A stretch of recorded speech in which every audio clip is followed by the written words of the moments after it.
Salve sahabatku, saudaraku yang kasih, damai Kristus kiranya selalu beserta kita. Semoga hari ini kita semua dalam keadaan sehat walafiat, dalam kasih dan berkat. Seandainya ada yang sedang sakit, mari kita berdoa bersama-sama. Mohon oleh bidu-bidu Tuhan menyembuhkan mereka. Kembali hari ini saya mengajak kita bersama-sama merenungkan dan belajar firman Tuhan yang akan kita ambil dari Injil ditulis hari ini, yaitu dari Matius bab 13 ayat 47 sampai dengan 52. Mari kita mulai dengan pembukaan dengan membuat tanda kemenangan, tanda keselamatan kita dalam nama Bapa dan Putra dan Roh Kudus. Amin. Inilah Injil Yesus Kristus menurut Matius. Dimuliakanlah Tuhan. Sekali peristiwa Yesus bersabda kepada orang banyak, hal kerajaan surga itu seumpama pukat yang dilabuhkan di laut, lalu mengumpulkan berbagai jenis ikan. Setelah penuh, pukat itu ditarik orang ke pantai, lalu mereka duduk dan dipilihlah ikan-ikan itu. Ikan yang baik dikumpulnya ke dalam pasu, yang buruk dibuangnya. Demikianlah juga pada akhir zaman. Malaikat-malaikat akan datang memisahkan orang jahat dan orang benar. Yang jahat lalu mereka campakkan ke dalam dapur api. Di sana ada ratapan dan kertak gigi. Mengertikah kalian akan segala hal ini? Orang-orang menjawab, ya, kami mengerti. Maka bersabdalah Yesus kepada mereka, karena itu setiap ahli Taurat yang menerima pelajaran hal kerajaan surga seumpama orang tuan rumah yang mengeluarkan harta yang baru dan yang lama dari perbendaharaannya. Setelah selesai menyampaikan perumpamaan itu, Yesus pergi dari sana. Demikianlah sabda Tuhan, terpujilah Kristus. Sahabatku, saudaraku yang terkasih di dalam Kristus. Andai setiap perbuatan dosa yang kita lakukan, hukumannya adalah mati. Sebagaimana terjadi peristiwa di Taman Firdaus ketika Allah setelah menciptakan Adam, yang menyerahkan Taman Eden ke dalam pemeliharaan, ke dalam kuasa Adam, dengan berpesan, semua pohon di taman ini dan buahnya boleh engkau makan, tapi pohon di tengah taman itu tidak boleh engkau makan. Ketika engkau makan, engkau akan mati. Dan Adam makan buah itu. Maka seandainya hal ini benar, betul terjadi, setiap berdosa kita akan mati. Pertanyaannya, masih berapa banyakkah manusia yang tersisa di atas muka bumi ini? Saya yakin tidak ada satu manusia pun yang bisa hidup di atas muka bumi ini, karena tidak ada manusia yang tidak pernah berbuat dosa. Tapi kenyataannya hingga detik ini, jumlah manusia di atas muka bumi ini sangat banyak, miliaran. Bahkan setiap menit terus bertambah dalam jumlah yang cukup signifikan. Inilah yang membuktikan bahwa Tuhan Allah, Maha Pencipta kita, itu bukan Allah yang kejam. Bukan Allah yang penuh dengan amarah yang membara terhadap ciptaannya. Bukan Allah yang tidak pernah mengenal mengampuni atau pengampunan. Dia, Allah Pencipta kita, adalah Maha Rahim, adalah Allah yang Maha Pengasih dan Penyayang. Bahkan oleh karena kasih yang begitu besar kepada dunia, kepada manusia, Ia mengutus Putra Tunggalnya, Sang Firman-Nya, Yesus Kristus menjadi manusia, dan Yesus rela wafat di atas kayu salib sebagai manusia yang terkutuk hanya untuk memulihkan kembali hidup manusia dengan menebus dosa manusia di atas kayu salib. Supaya manusia kembali memiliki kehidupan. Allah kita itu seperti seorang petani yang selalu merindukan bahwa di kebunnya hanya ada gandum dan tidak ada ilalang di sana. Demikian pun Allah kita menghendaki di muka bumi ini hanya ada kebaikan, hanya ada damai sejahtera, bukan ada kejahatan, bukan ada peperangan. Apakah kehendak baik Allah, maksud baik Allah ini dapat ditanggapi oleh manusia? Ternyata manusia sering menyia-nyiakan cinta kasih Allah yang besar ini. Cinta yang begitu besar sampai mengutus anak tunggalnya untuk menebus umat manusia. Artinya bahwa manusia menyia-nyiakan dan menolak kerajaan surga yang ditawarkan Allah kepada dunia ini.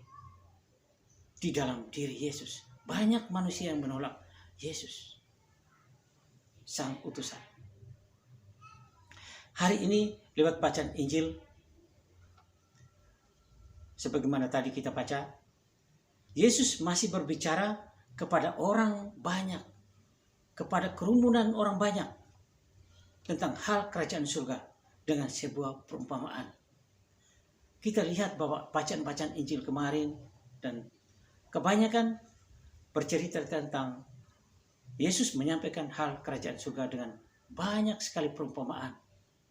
Hal kerajaan surga itu seperti mutiara, seperti harta yang terpendam, seperti biji sawi, seperti roti dan ragi, dan lain-lain sebagainya. Hari ini Yesus menyampaikan bahwa hal kerajaan surga itu seumpama pukat yang ditaruh di laut lepas.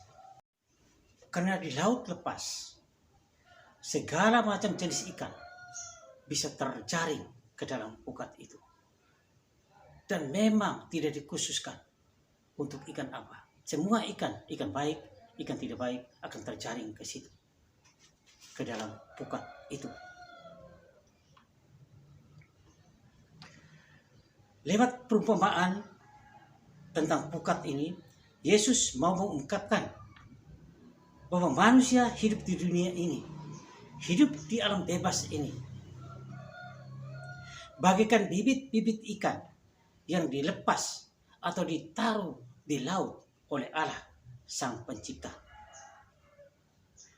Di dalam laut lepas itu, di alam bebas ini, manusia diberi kesempatan dengan kehendak bebas berkarya dan berkreasi untuk kemuliaan Allah dan untuk kebaikan bagi sesama. Allah memberikan waktu dan kebebasan itu kepada manusia. Sebagaimana ikan bebas mondar-mandir sana sini di laut lepas, manusia pun di alam bebas ini dengan segala kemampuannya, kehendak bebasnya, ia harus berusaha untuk berkarya, tetapi terutama karya bagi kemuliaan Allah dan bagi kebaikan sesama. Karena pada saatnya nanti, kesempatan, waktu, kehendak bebas kita itu akan ditarik dan akan dituntut tanggung jawab kita kepada Sang Pencipta. Perumpamaan pukat ini hampir senada dengan perumpamaan tentang gandum dan ilalang. Yaitu pada waktu pengadilan akhir, manusia juga akan dipilih-pilih oleh mereka untuk memisahkan manusia yang baik dan manusia yang jahat, manusia yang benar dan manusia yang tidak benar. Lalu manusia yang tidak benar akan dibuang ke dalam dapur api, sebagaimana ilalang pada waktu tuai, pada waktu panen akan dibakar dibuang ke dalam dapur api dan akan dibakar. saudaraku, sahabatku yang terkasih. Sebagai murid Kristus, masa hidup kita merupakan kesempatan yang Tuhan anugerahkan supaya kita berkarya untuk kemuliaan dan kebaikan bagi sesama kita. Waktu kita adalah saat yang berharga bagi kita untuk terus-menerus membarui diri dan bertobat. Yesus memanggil kita untuk menentukan hanya satu pilihan bersama Yesus, yaitu bertobat atau tenggelam dalam dosa. Menerima Yesus dan hidup bersama Yesus, atau tetap hidup dengan cara manusia lama kita. Inilah rahasia akhir zaman. Pengadilan akhir, yaitu hanya ada satu pilihan, sebagai ikan yang baik atau ikan yang tidak baik, dan dibuang ke dalam dapur api. Sebagai domba atau sebagai kambing. Hanya ada satu keputusan yang akan kita terima, yang akan kita hadapi, atau surga atau neraka. Inilah perumpamaan dari pukat yang dilabuhkan di laut. Sahabatku, saudaraku yang terkasih di dalam Kristus. Meskipun kita ini hidup di dunia nyata, kita tidak hidup di dunia khayal, di dunia imajinasi. Tetapi konkret kita hidup berpijak di atas muka bumi ini. Tetapi itu lantas bukan membuat kita harus hanyut oleh arus-arus duniawi. Lantas tidak membawa kita oleh tawaran-tawaran dunia yang menggiurkan dan menyenangkan ini. Tetapi arah tujuan kita tetap kita harus hidup. Arah tujuan kita kepada hidup kekal. Arah jalan hidup kita tetap menuju menggapai kehidupan abadi, kehidupan kekal. Itu hanya ada di dalam Yesus Kristus. Karena itu di dalam Yesus kita harus selalu membarui diri kita dan bertobat. Karena di muka bumi ini kebaikan dan kejahatan selalu berjalan beriring-iringan. Peluang untuk menjadi baik dan jahat itu hampir sama besarnya. Kata orang, kejahatan dan kebaikan itu beda-beda tipis. Santo Agustinus bahkan mengatakan bahwa dalam perjalanan hidup ini, manusia kadang berjalan menuju ke kota Allah, atau sering disebut De Civitate Dei, kota suci. Tetapi kadang-kadang manusia yang sama itu juga berjalan menuju ke kota Babel, kota yang penuh dengan kejahatan, kota yang penuh dengan kehidupan melawan Allah. Saudaraku, sahabatku yang terkasih, oleh sakramen pembaptisan kita menjadi anak-anak Allah dan bukan anak-anak dunia, walaupun kita hidup dan berpijak di atas muka bumi ini. Maka selama hidup kita di dunia ini, perjuangan kita ada melawan dunia dan melawan dosa. Kalaupun kita menemui gelombang badai di tengah laut, di dalam hidup kita, penderitaan atau kesulitan di dalam hidup kita, itu bukan amarah Allah, itu bukan hukuman Allah, tetapi itulah fakta yang harus kita terima, yang harus kita hadapi, yang tidak boleh kita melarikan diri dari kenyataan hidup ini. Hal ini semua disebabkan oleh karena raga kita, tubuh kita yang dibentuk dari tanah, itu sudah terkutuk oleh karena dosa Adam dan Hawa. Allah pada mulanya menciptakan Adam dan Hawa tidak berkeinginan untuk mereka hidup sakit, menderita, sengsara, tidak. Tapi Allah memberikan mereka kehidupan yang indah di Taman Firdaus. Tapi karena dosa Adam jatuh, Adam yang terbuat dari debu dan tanah, terkutuk oleh dosanya. Maka tubuh kita yang terbuat dari tanah, dari raga ini, akan mengalami derita dan sengsara oleh karena dosa-dosa kita. Sebagai murid Kristus, kesulitan-kesulitan dalam hidup kita itu bagaikan pintu bagi Tuhan untuk menunjukkan jalannya kepada kita. Maka kita jangan menutup hati kita, menutup hidup kita kepada sapaan Tuhan. Karena derita, sengsara, gelombang badai dalam hidup kita ini adalah pintu yang dibukakan untuk kita oleh Tuhan, supaya kita mengenal karyanya, supaya kita mengenal rencananya.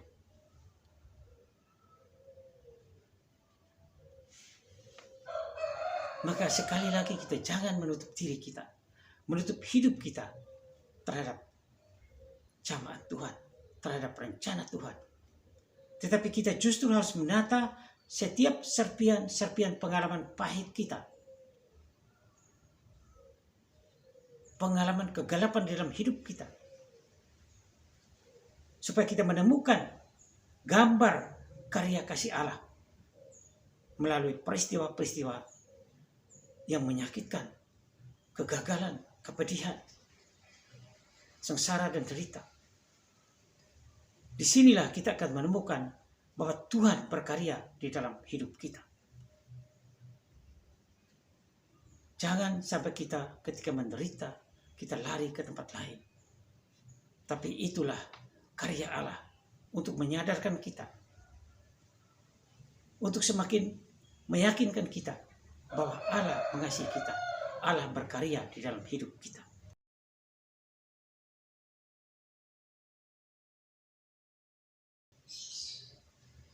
Kekalahan, kegagalan, derita dan sengsara, mungkin Tuhan pakai kita untuk semakin mendewasakan iman kita. Mungkin Tuhan mau membereskan sesuatu yang kurang di dalam diri kita, supaya kita terbuka, enggak tertutup, tapi terbuka untuk melihat kehadiran Allah di dalam hidup kita. Supaya kita semakin diyakinkan, ternyata Tuhan hadir dalam hidup kita. Ternyata Tuhan datang dan membantu serta menolong saya.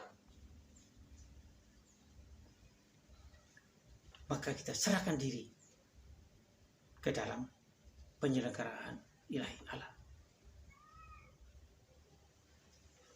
Karena pada satu saat nanti, di akhir zaman, semua kesempatan, semua kehendak bebas kita akan ditarik.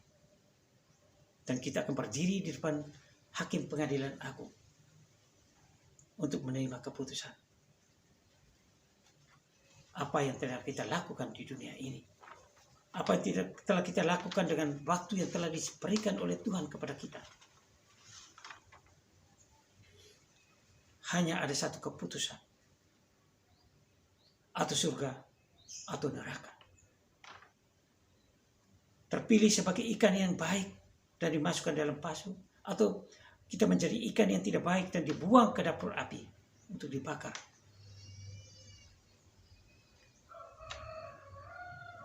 Kita telah menjadi warga kerajaan Allah dengan sakramen pembaptisan. Semoga pada waktu akhir zaman kita tetap menjadi warga kerajaan Allah. Kita tetap menjadi ikan yang baik, yang terpilih, menjadi anak-anak Bapa yang disayangi. Ambil beberapa contoh tokoh-tokoh di dalam gereja. Santo Ignatius dari Loyola, dia terkenal jago perang, panglima perang, melawan perang di mana-mana selalu menang. Tetapi ketika melawan Prancis, dia begitu berapi-api terus melawan. Spanyol kalah dan dia jatuh. Kehebatan, keagungan, keluar biasaannya dunia ini, nama tenarnya di dunia ini jatuh. dengan kena bom kedua kakinya. Dia seolah-olah sudah mati. Disitulah Tuhan membuka diri, Tuhan datang, Tuhan menjamah untuk mengenalkan kepada Santo Ignatius. Tuhan selalu hadir untuk dia. Dan Tuhan memakai dia untuk keagungan, kebesaran di dalam ladang anggurnya. Santo Ignatius menjadi santo yang besar, bahkan terkenal sampai sepanjang masa. Demikian pun Santo Alfonsus Maria de Liguori yang kita peringati kemarin dulu. Seorang santo yang terkenal dengan sangat pintar, sangat tenar, dengan sebagai pengacara yang tak terkalahkan. Tapi ketika dia dikalahkan, satu saat ketika dia dikalahkan oleh sahabatnya, temannya, dia jatuh frustrasi. Berhari-hari dia mengunci diri dalam kamar. Keagungan, kehebatan dunia ini hancur. Memang dunia ini semu. Dunia ini bukan abadi. Tetapi ketika dia frustrasi, Tuhan menjamah dia, Tuhan memanggil dia. Alfonsus, ikutlah aku. Dia membuka diri untuk Allah masuk ke dalam hidupnya. Dia tidak tertutup, tidak menutup hatinya untuk panggilan Allah. Dan dia menjadi santo. Dia menjadi santo terkenal sepanjang masa. Demikian pun Santo Yohanes Maria Vianney yang besok akan kita peringati pestanya. Seorang santo yang mungkin dalam bidang ilmu dia sangat rendah. Dan ketika ia ditabiskan, ia tidak ditaruh di kota, tapi ia ditaruh di dusun, di kota, di desa kecil, sesuai dengan kemampuannya. Tetapi justru dengan kemampuannya yang kurang, justru di desa kecil, di dusun kecil itulah, dia mentobatkan orang, bukan satu kampung, tapi satu kota. Dia mentobatkan orang dengan berjam-jam duduk di dalam kamar pengakuan. Santo Yohanes Maria Vianney. Kekurangan dunia, penderitaan dunia, keagungan dunia yang hebat, hancur. Maka kemuliaan Allah, karya Allah akan membawa Anda ke dalam menjadi santo yang besar, menjadi orang yang sangat terkenal sepanjang masa. Santo Yohanes Maria Vianney. Masih banyak lagi contoh tokoh-tokoh yang mungkin perlu kita pelajari. Disinilah kita boleh melihat bahwa penderitaan, kegagalan, serpian penderitaan kita harus kumpulkan menjadi satu gambar. Dan di situ kita akan menemukan bahwa justru dalam penderitaan, badai angin hidup, badai angin ribut dalam hidup kita ini, justru dipakai Allah untuk mendewasakan iman kita.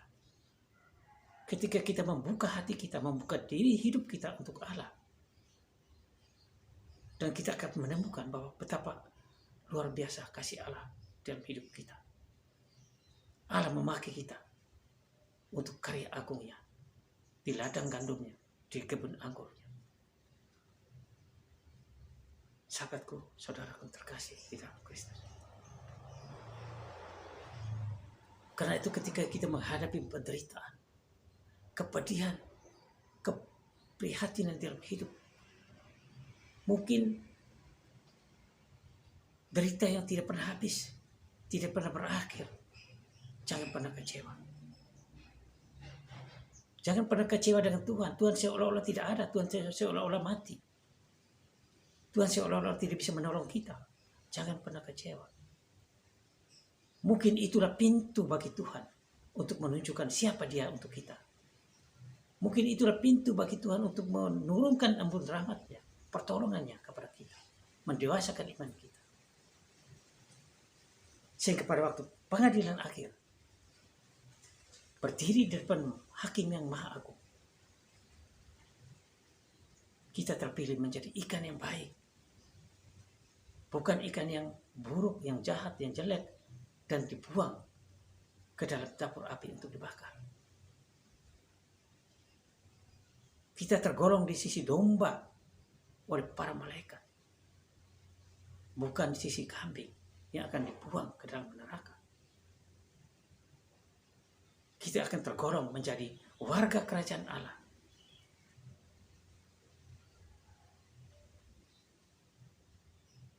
Dan kita menjadi anak-anak Bapa yang dikasihi, yang diberkati, yang dipilih dari antara makhluk-makhluk hidupnya. Semoga, saudaraku, demikianlah renungan kita hari ini. Marilah kita berdoa. Ya Bapa, hidup kami tidak selalu berjalan dengan mulus. Karena itu kami mohon semoga kami selalu mengarahkan pandangan kami kepada-Mu. Terimalah kami sebagai anak-anak-Mu yang Engkau kasih, yang Engkau berkati, dan yang Engkau pilih. Dalam nama Tuhan kami Yesus Kristus. Amin. Kemuliaan kepada Bapa dan Putra dan Roh Kudus, seperti pada permulaan, sekarang, selalu, dan sepanjang segala abad. Amin. Dalam nama Bapa dan Putra dan Roh Kudus. Amin. Semoga Tuhan Yesus Kristus selalu memberkati.